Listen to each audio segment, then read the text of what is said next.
the night that he raped me, he told me if I said anything, he would do the same thing to my younger sister. And so that was always kind of hanging over my head, that fear of if I don't do these things, they're going to go after her. And if that meant, I was going to die, then I was going to die.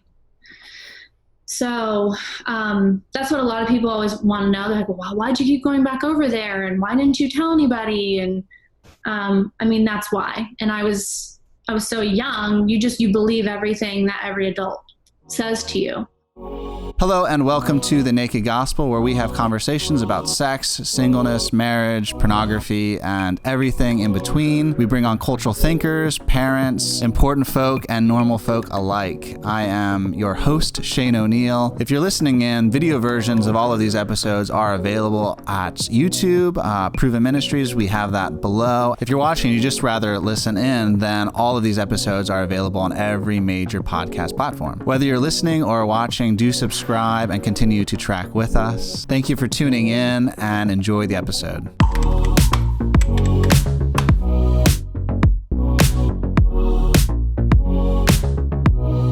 Hey folks, this week we are doing a classic replay, taking our most popular episode of last year and playing it for you today.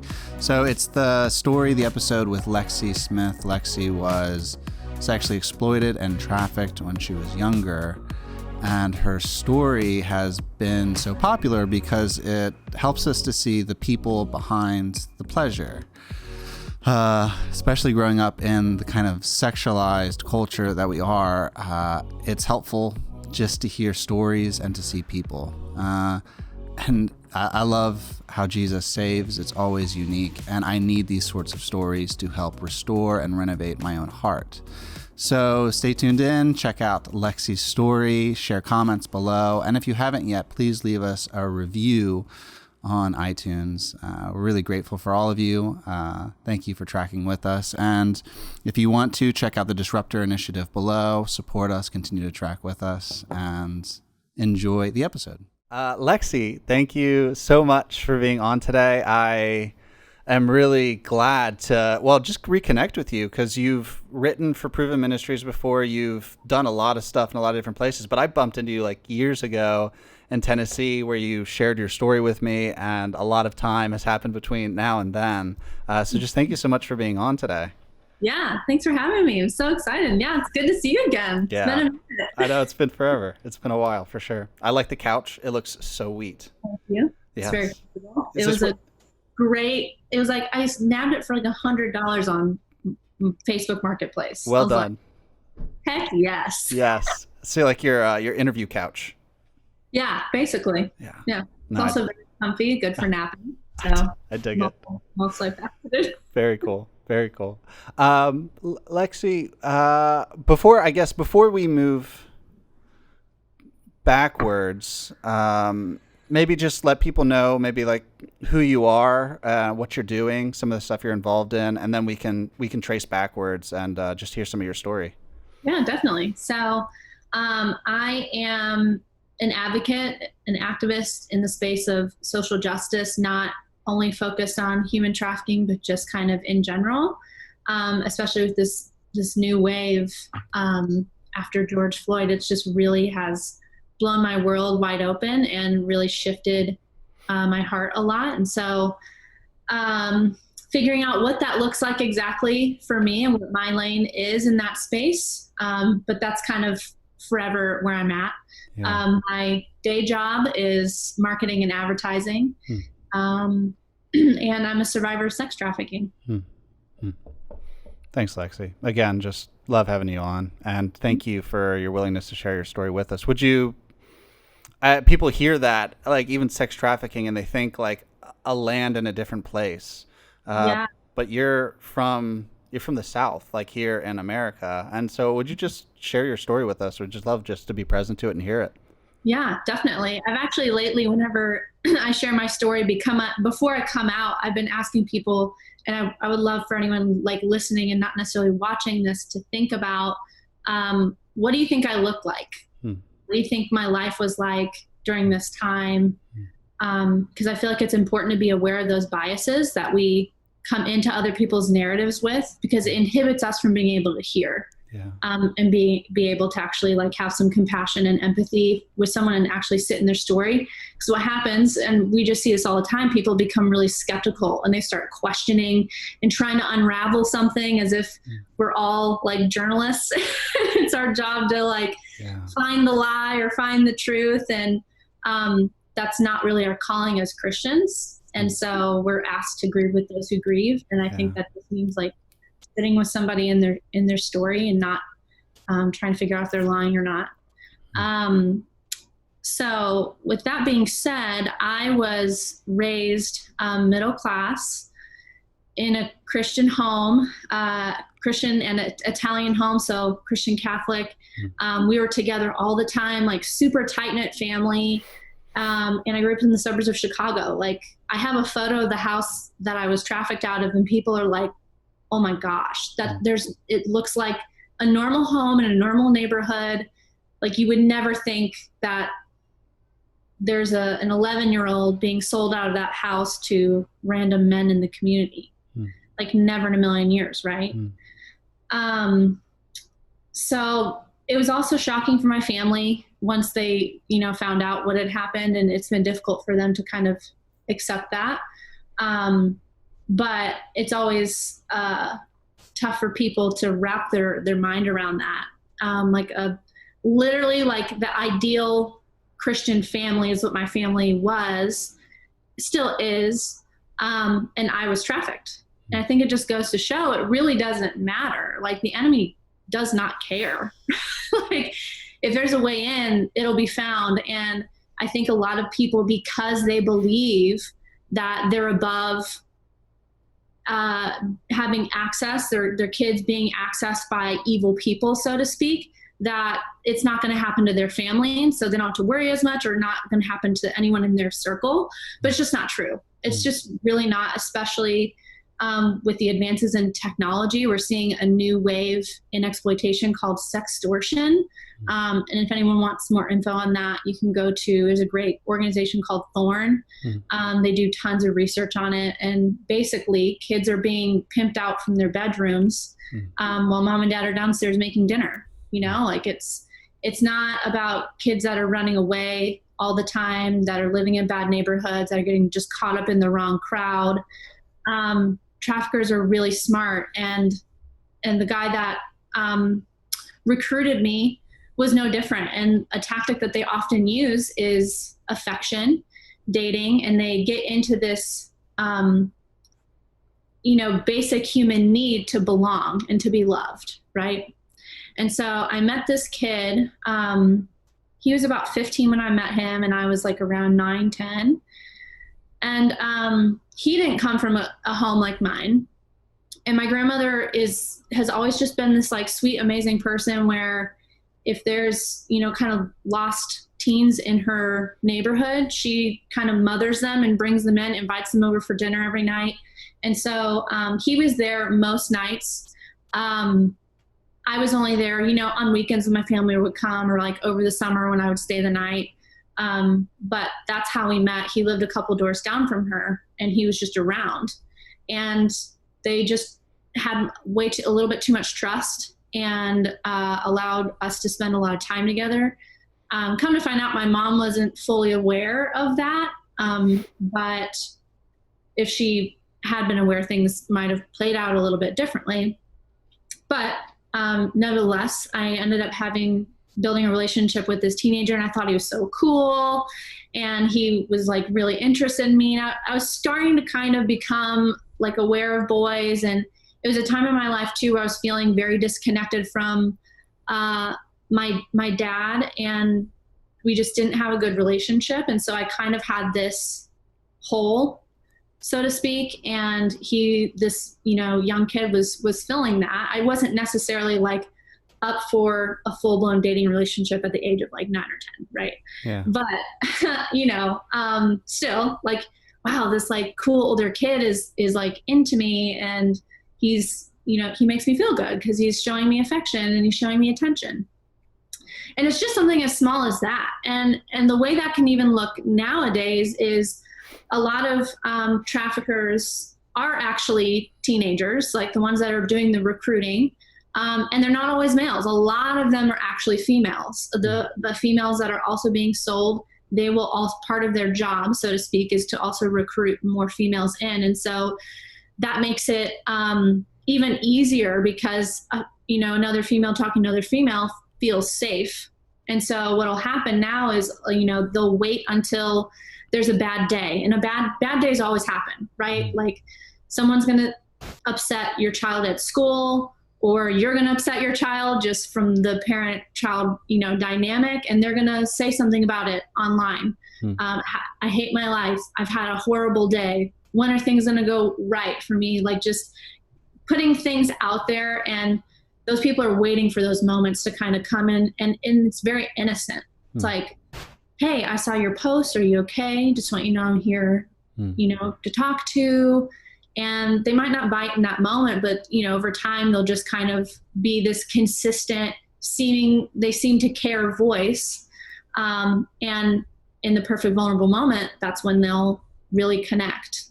And a lot of kids will share and disclose much, much more when there's, a distance and you're just speaking through a screen than you ever would like sitting in front of somebody. But that wasn't exactly the day and age I was trafficked in. I just try to parallel it to like what that could look like now. For me, the way that looked was there was a typical kind of what we would call grooming period of about a year where, he was getting physical with me. And eventually one night he lured me over to his house to get batteries for a game we wanted to play that there weren't any batteries. And he was like, oh, I have them. And it was night, and we went over to his house, and I kind of had a sinking feeling once I got there. I was like, something doesn't feel right. I was like, I'm just going to wait outside. You can go get the batteries. And he scared me into his house by telling me that there were wild dogs in the neighborhood attacking people. And so I was like, okay, well, I'll just stand in the doorway then, and he can get the batteries, which of course, that's not what happened. And he ended up raping me that night. Quite violently, and he had to actually carry me back across the street just because I was in so much shock. And once I got to my grandmother's, he just kind of like let me in, closed the door, and I got so sick. And it's a typical trauma response. Like when somebody gets to a place of safety, their body will then start responding to what happened. Especially as a child, you have fight or flight mostly as an adult, but as a child, typically you go into freeze.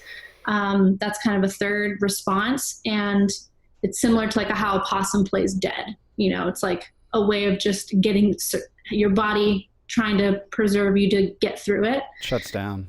Yeah. And so that's what had happened. And I was sick for, days and days and days, and just laid on our couch, didn't talk to anyone. And they just thought I was sick. Like they thought I was sick. Never in a million years did they think like, oh, maybe she got raped. Like, you just don't, those thoughts don't really come into your mind. Especially when you think like we're like the perfect, amazing family. So after that, I actually couldn't go over to her house for a while. As soon as we would hit the driveway, I would throw up. And so it took a while. And once that happened, the relationship became like completely sexualized. And he started teaching me how to give him a lap dance. And I thought it was for him, but he was actually grooming me for somebody else. And unbeknownst to me, he had at some point in his life come in contact with an organized crime group. So my trafficking story is quite different than a lot of people's. But he was more so involved in almost like a mob type of thing. So one day he invited me over to his house again, and there was another young person there, probably around the age of 19. By this time he's like 16 years old, 16, 17. And he told me to dance for his friend. And part I forgot to mention was the night that he raped me, he told me if I said anything, he would do the same thing to my younger sister. And so that was always kind of hanging over my head, that fear of if I don't do these things, they're going to go after her. And if that meant, I was going to die, then I was going to die. So that's what a lot of people always want to know. They're like, well, why'd you keep going back over there? And why didn't you tell anybody? And that's why. And I was so young, you believe everything that every adult says to you. You haven't learned those like critical thinking skills yet. You don't really have like a red flag system in your brain that's like, that's off. Maybe you should talk to somebody about that. That literally hasn't developed and doesn't exist. So he sold me to his friend at first for a lap dance and then for sex. And that's kind of where it turned to trafficking. From there, he had me come over a third time, and he and some friends basically made a film of them raping me. And years later, I actually discovered, because it was something I always thought back on, I'm like, how did these boys come up with the ideas to do a lot of the stuff that they did to me? It was just so like violent and just awful, and kind of like almost like before their time a little bit. And I could never figure it out until I watched the documentary on R. Kelly. I don't know if you've seen that or not. But basically, if you're not familiar with the R. Kelly case, at that time, all this was going on in the suburbs of Chicago. And at that time, same time was when a sex tape had been leaked with R. Kelly having sex with a 14-year-old, which he then forced to marry him, which he did to a number of young women and held them hostage in his home. He's in jail for all of this right now.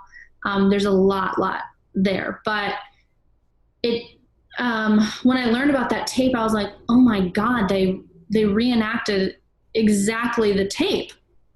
And I always knew that how culture influences people's behavior, but it just became like real, like, like you can see it as you study, societies and trends, and even how violence has evolved and things like that in conjunction with music, TV, and film and all this stuff. But it just was like, oh my gosh, that's the only thing that could have inspired them to do exactly what they did.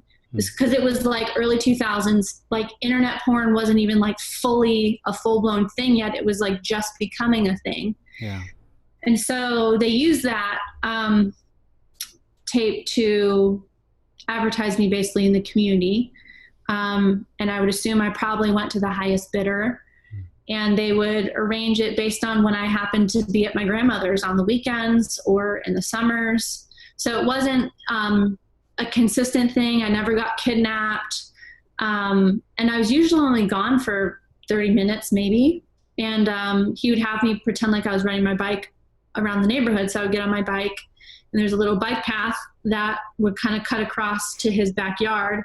And so he would have me take that so it looked like I legitimately went on a bike ride, which was fairly normal for kids to do in the early 2000s, be, trolling around their neighborhood on a bike with their friends, and you come home when the streetlights came on, or you heard your dad whistle out the back door. And so they had no reason to really think that something was off. Yeah. And that went on for a couple of years. And all the men that came through were people, if you saw them on the street, they would probably smile at you and say hello, and you wouldn't think they were weird.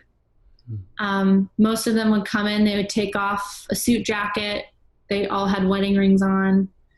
And you wouldn't take a look at them and think, oh, I think that person just came from raping an 11-year-old.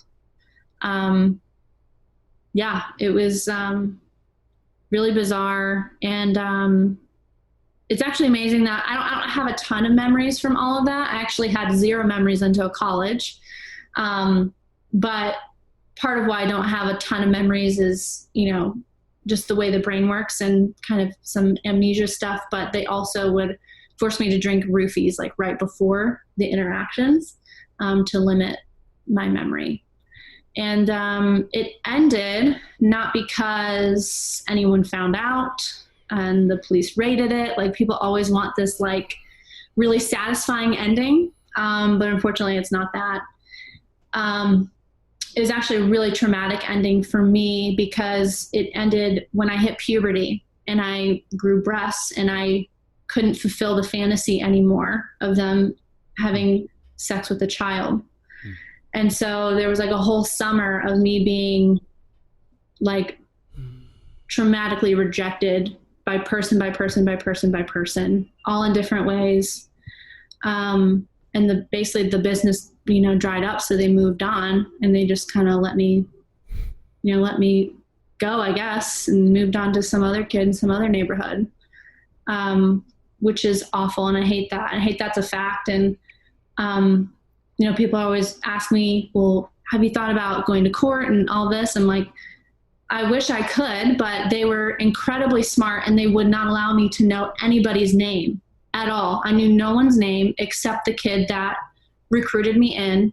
And with what I do and how long I've been doing it, I do have some cool friends in like the FBI. And so I have had people follow up on him and just see, hey, I can't bring him to court because I don't have anyone to corroborate my story. But if we can catch him on activity now, that would be, great to at least get him away from society if he's still acting in that way. As far as they could tell, he wasn't, involved in anything. He was definitely still really messed up and lost, but not necessarily in criminal activity from what they could tell. So unfortunately, all those people are still out there.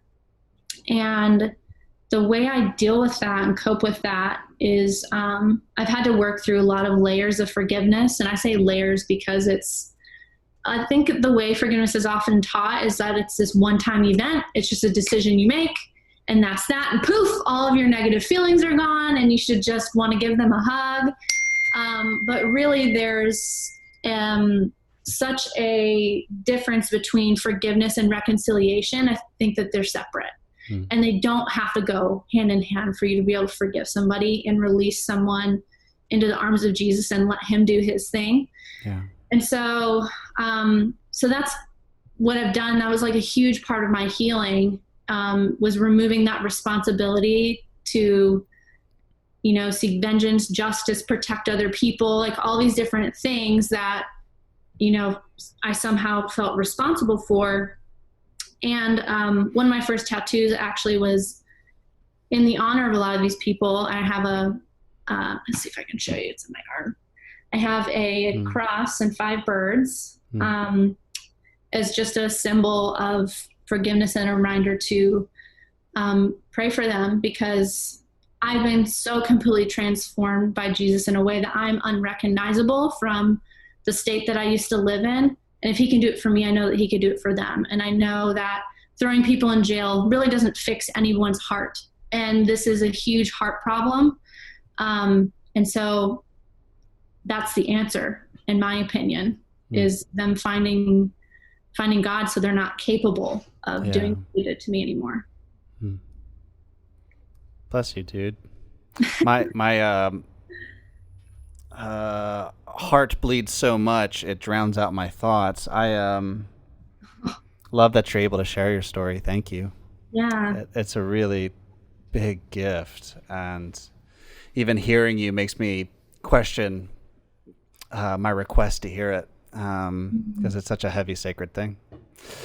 Lexie, how like you've shared a bit with the forgiveness piece. But even like getting to that point like takes work, like so much work. Because like evil is real and it happens around us. I feel it inside of me, and I feel the depression, the anxiety, or even compulsions in different directions. And so like that's just me inside of, well, that's just me. Not to mention what I see going on around me, specifically in your story.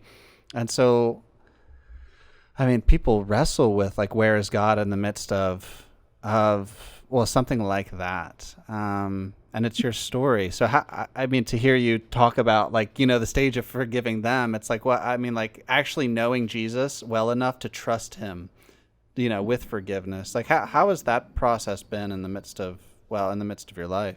Yeah. It's something that I'm, forever working through, because it's crazy how, one moment can be so defining for us. And for me, there's always been this one moment in all of this that I've just kind of like circled the drain with God on. And it's like every time an issue comes up, he brings me back to this. I'm like, this again? Yeah. Again? Yeah. Like, I've gone through like 10 layers on this event. How is there more? Yeah. And that event was the night that I was raped, because as things were going on, I was praying, and I could look out my window and see my grandmother's house. And I asked God to let them notice that I'm missing and come looking for me and, find this whole thing out. And that didn't work. And so then I moved into miraculous prayer of you've split seas for people. Yeah. You've, done all these crazy, amazing things. Do it for me. And I really believed that. I really thought that the ceiling was going to split open and Jesus was just going to descend and karate kick this kid right in the neck, straight through the wall, and scoop me up and take me away. Yeah. And that's not what happened. Yeah. And so that's really been the most painful thing, honestly, to work through. And I'm constantly having to work through trust despite those things. But I had a huge breakthrough with a mentor of mine as I was working through a flashback I was having. And she encouraged me to look for Jesus in my memory. And I thought that was the most absurd, woo-woo thing I've ever heard. And I literally laughed at her.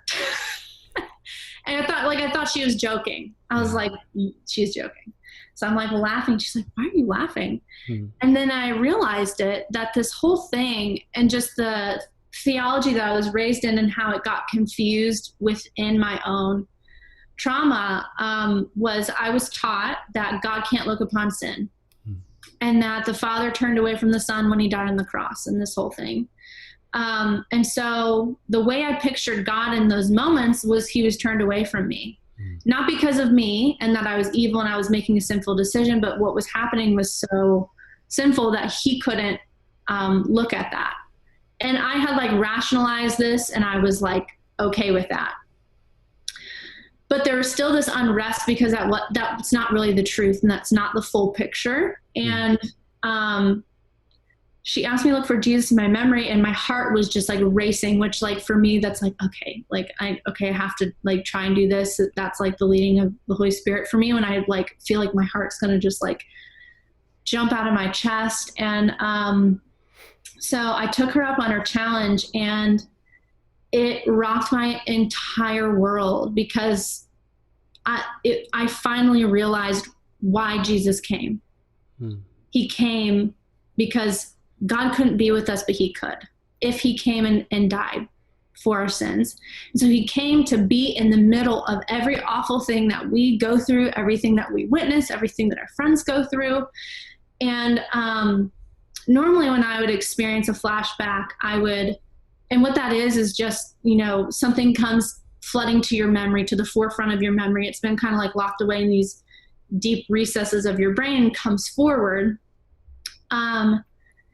And oftentimes it just doesn't come forward until you're ready, or sometimes certain ages can kind of cause things to release just because your brain is fully developed. And when I would have those, I would re-experience them in fullness. I would feel things in my body. I've gone to the ER before because I went into shock as if it just happened. But this time going into it with this, mindset of I'm going to look for Jesus in this memory. And I'd never seen him in any of my other memories, but I also hadn't been looking for him. And so the memory that I've already described, where I arrive at his house and there's someone else there, Jesus is already there waiting. And the whole time, he never left my side and he never looked away. Like, he looked me like dead in the eyes. And even while I was being raped by this kid, he was looking me in the eyes and he was just weeping and he had tears just streaming down his face. And even like throughout this memory, it would almost get paused and he would tell me like what he was thinking and feeling about me, about the person that was raping me, about the kid that organized the whole thing, about like all these like different things, and just like giving me an entire like narrative breakdown of every person's life that's being intersected in this moment in a horrific way, and how much love just covered all of it.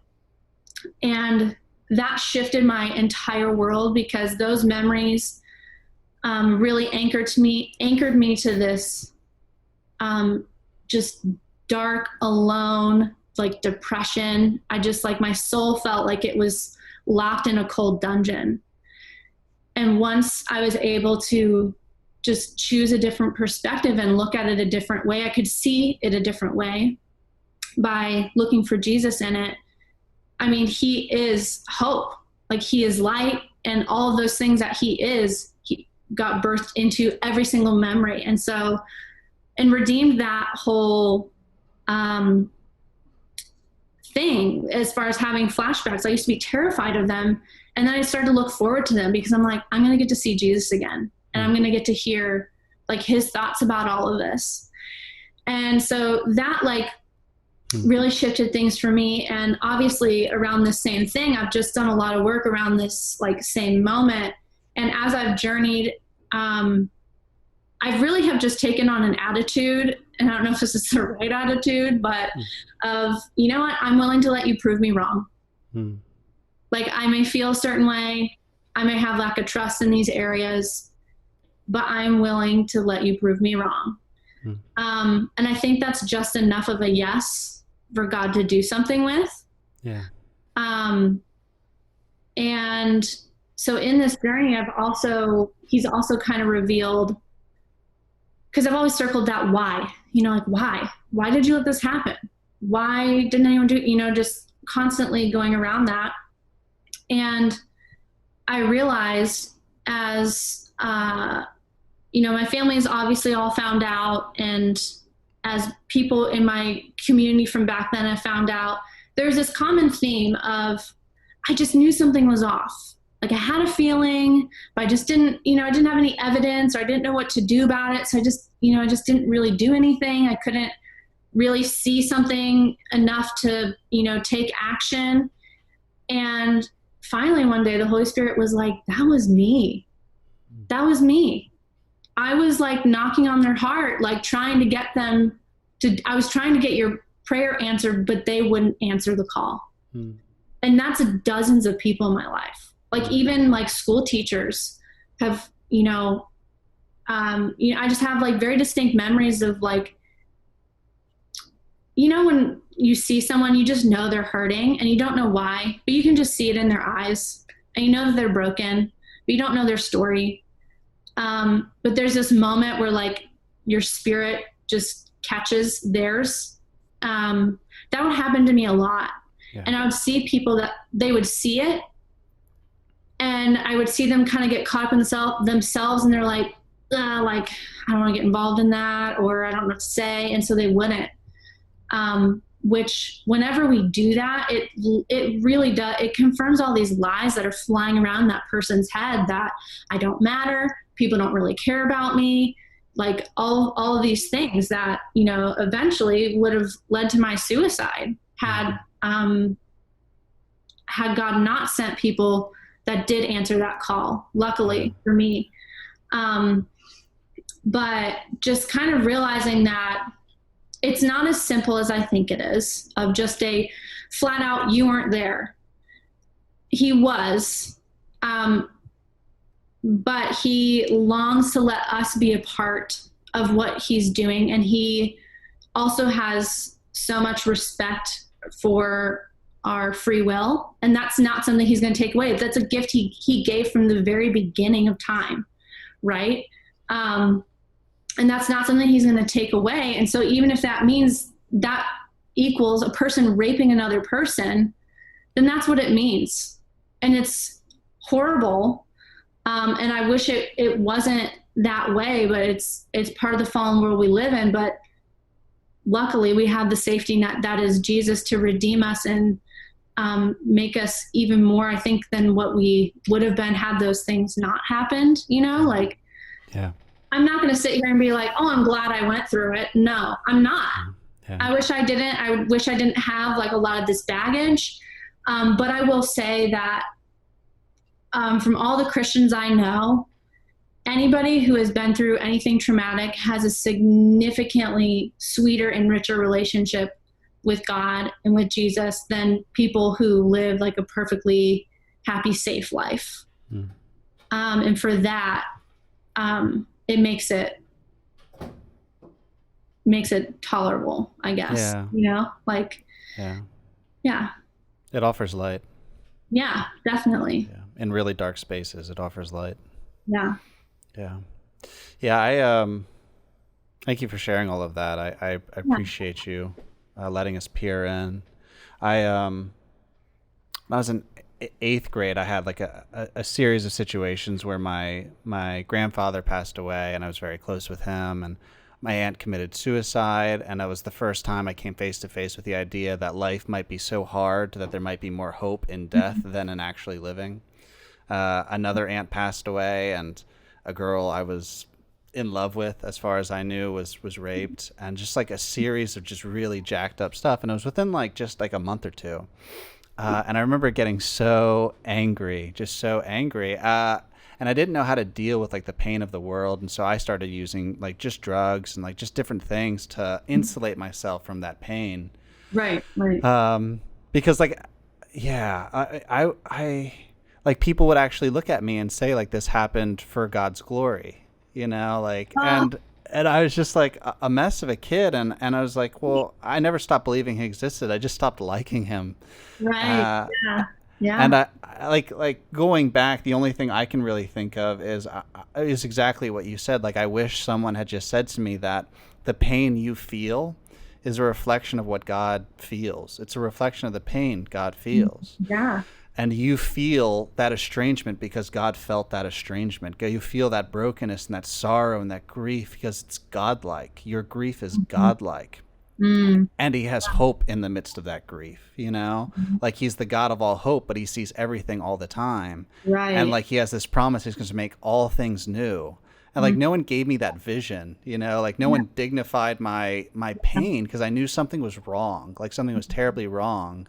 But they were telling me it's the way God made it, and it's like, well, no, like your pain is godlike and he will make all things new, like that's like a hope I can anchor my life on, my world on. But like, I didn't figure that out till I was 19, it was years and years and years later. So it's very similar to the good news that Jesus had to pour into your heart for you to be able to journey with him out of that experience. So thank you so much just for sharing it with us. Yeah, of course. Happy to. You are a beautiful creature, Lexie. Thank you. Sincerely. That's so very brave and vulnerable. And I was looking at that the other day with the Corinthians passage of jars of clay. We have these treasures in jars of clay. And the whole point is there are cracks, and the only way the light can get out is through those vulnerable cracks, and it really is like vulnerability is the way of Jesus. And I'm just so grateful that we get to see him in the cracks of your life. So thank you. Taking even just a step back from story specifically, a lot of people, myself included, at different points in my life, there's this delusion that like pornography is safe and that sex trafficking or sexual exploitation is just like, that's broken for sure. A lot of people use porn thinking it doesn't impact anyone except for themselves. They're like, okay, well, like I know I'm wrecking my own stuff, but I do it in private and it doesn't impact anyone else.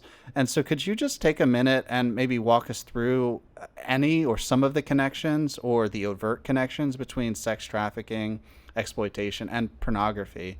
And just show us if there's any overlap between the two.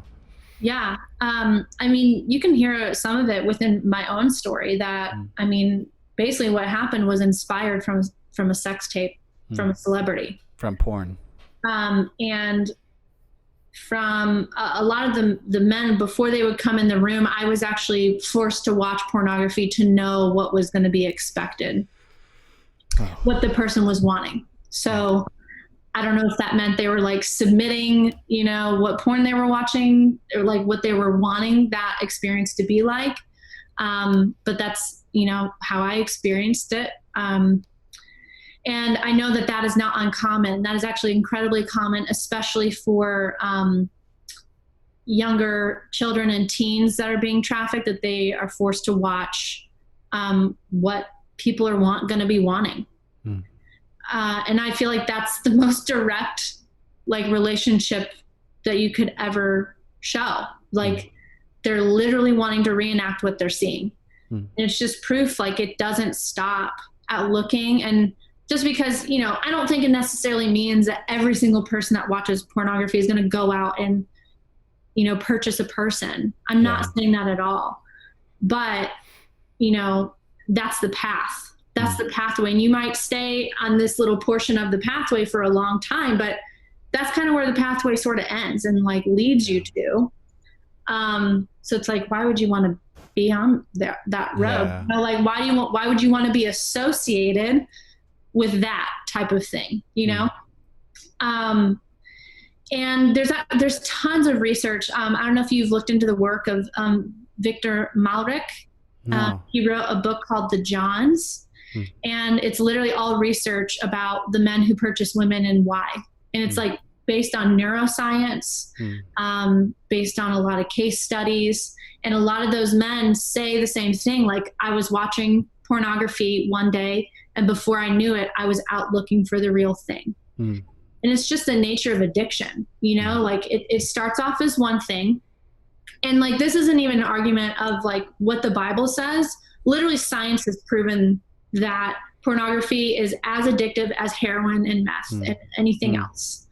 And in order for you to continue getting that high and feeling almost that connection and what you get from it, the reason why you do it, it has to evolve, which means there have to be more elements that get brought into it, like children, animals, the elderly, different qualities that have caused pornography to now evolve to where they're seeing brand new newborn babies being raped.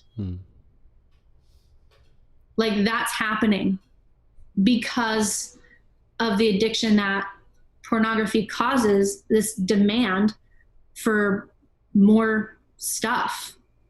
I feel like that's probably enough to say on that. But I think, anyone that has a hard time understanding that, though, it probably is just hitting really personal, and I get it. I'm not saying that you're one of those people at all. That's looking at baby rape porn.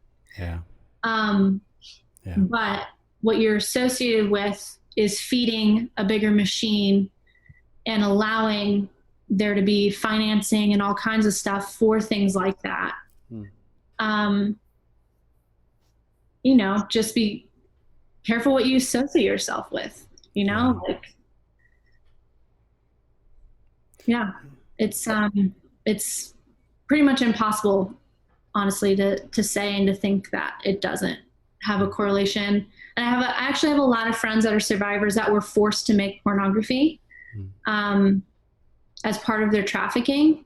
And so a lot of times what people don't know they're consuming someone's exploitation. And I do have some friends that actually were willing sex workers also. And they would show up to the shoot. They had signed a contract saying one thing would be happening, but a bunch of other stuff would then get tacked on. And they're like, whoa, this isn't what I signed up for. And they're like, well, then you're not getting paid.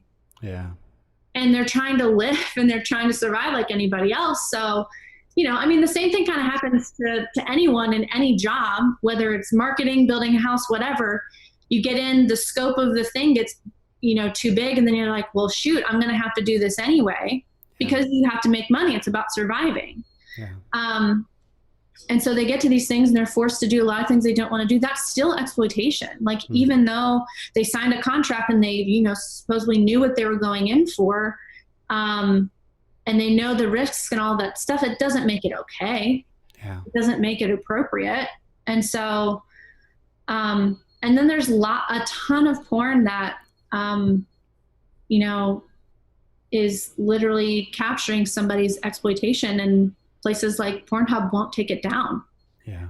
And so that's not something that I don't think anyone wants to support sex trafficking and wants to support the rape of, you know, people.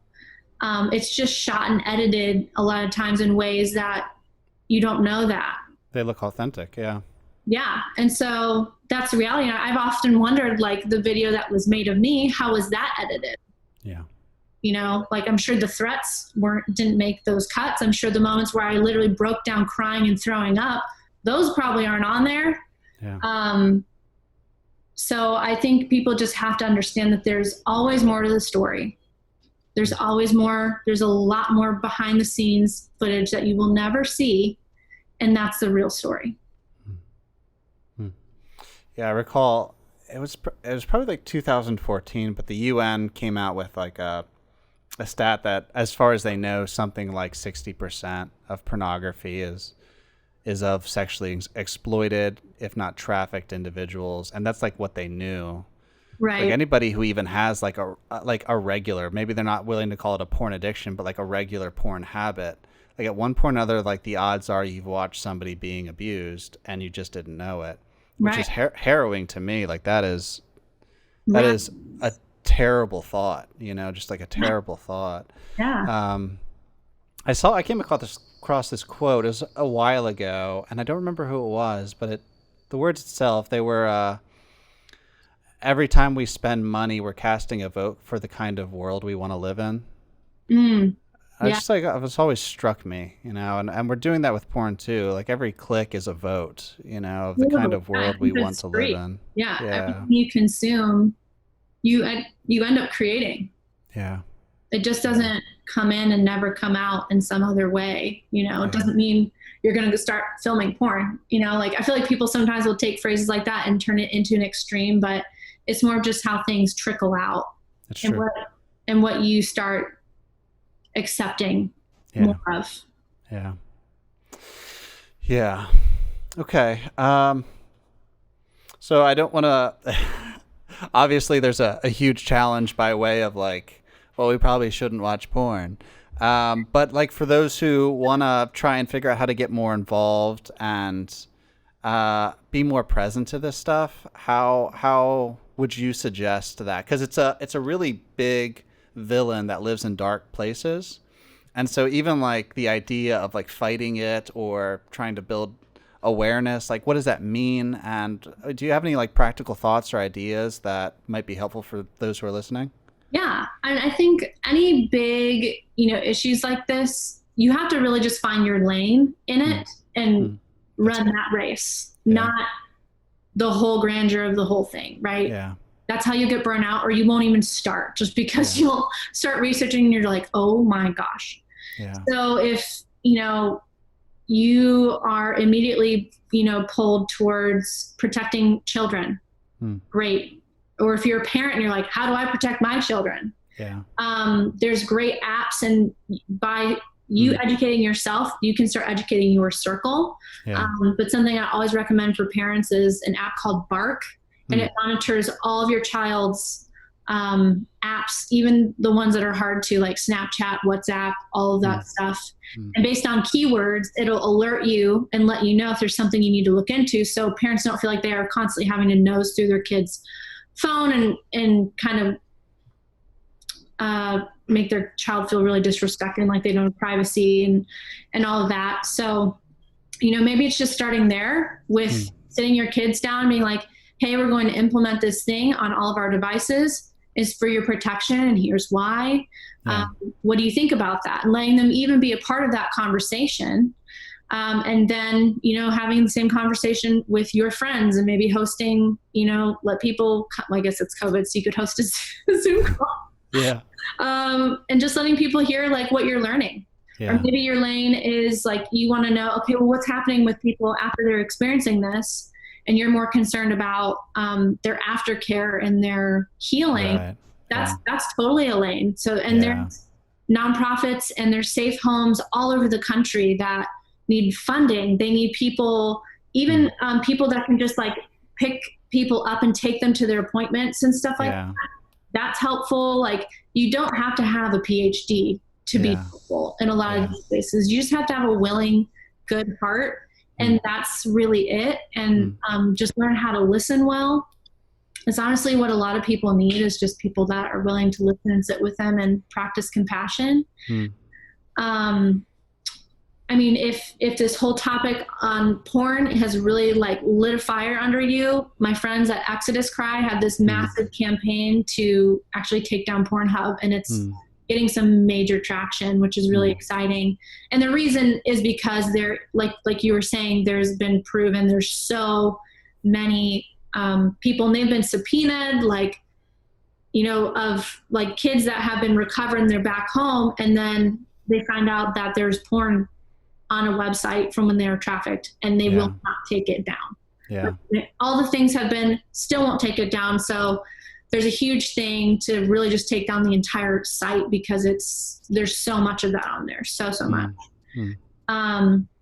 I mean, there's tons of lanes, tons and tons. And like, whatever your gifting is, if you want to use it in that space, you absolutely can. And if you're not sure, you know, where to start or what to do, just find me on social media and send me a message. And I'm happy to have that conversation, help people figure out like what their lane is. My Instagram handle is LX_SPKS. So it's Lex Speaks without the vowels, is basically what it is. So yeah, just shoot me a message and let me know, like, hey, this is what I'm thinking. Is this a dumb idea? Or how can I use graphic design? Or I'm just a mom, like, what can I do? We can have a conversation for sure. Yeah. And I'd actually encourage our listeners to do that, because you intentionally stay pretty active on there to be present to people and to like just continue to create awareness. So I'd highly encourage that.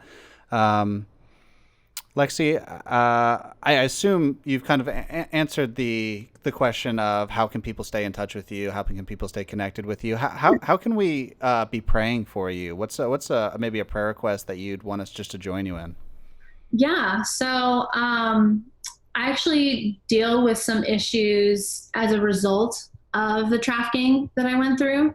One of those is herpes. I contracted herpes from one of the men that was purchasing me, and struggle with endometriosis, which is really painful, causes a lot of additional issues. And the time we're living in, with everything, just the environment being so stressful, it's causing a lot of those problems to flare up for me big time. So yeah, I would love support in that area for sure. So you're awesome. Thank you so much for sharing yourself with us. I didn't expect to cry in this interview today, much less cry twice. So thank you. It's just been an honor to be with you. Yeah. Thanks for having me. Yeah, for sure. Guys, thank you just for tuning in. It's a big issue and it's really important. There are overt connections between pornography and sex trafficking. Lexie's story highlights that in pronounced ways, ways we wish didn't exist. So I'm just really glad that you guys have been tracking with us and have dared to listen to this story. It's not something that is comfortable. So thank you for tracking with us. I would encourage you to check out the links below, ways to stay present with Lexie, and some of the stuff that she was talking about will link below so you guys can look at how to just be more involved. If you enjoyed this episode, would you share it with a friend? If you think it's valuable and worth just spreading, just share it with somebody that you think would profit from it. Otherwise, that is all for today, and looking forward to being with you guys again next week. Thanks so much. Lexie, thank you again. Yeah, of course.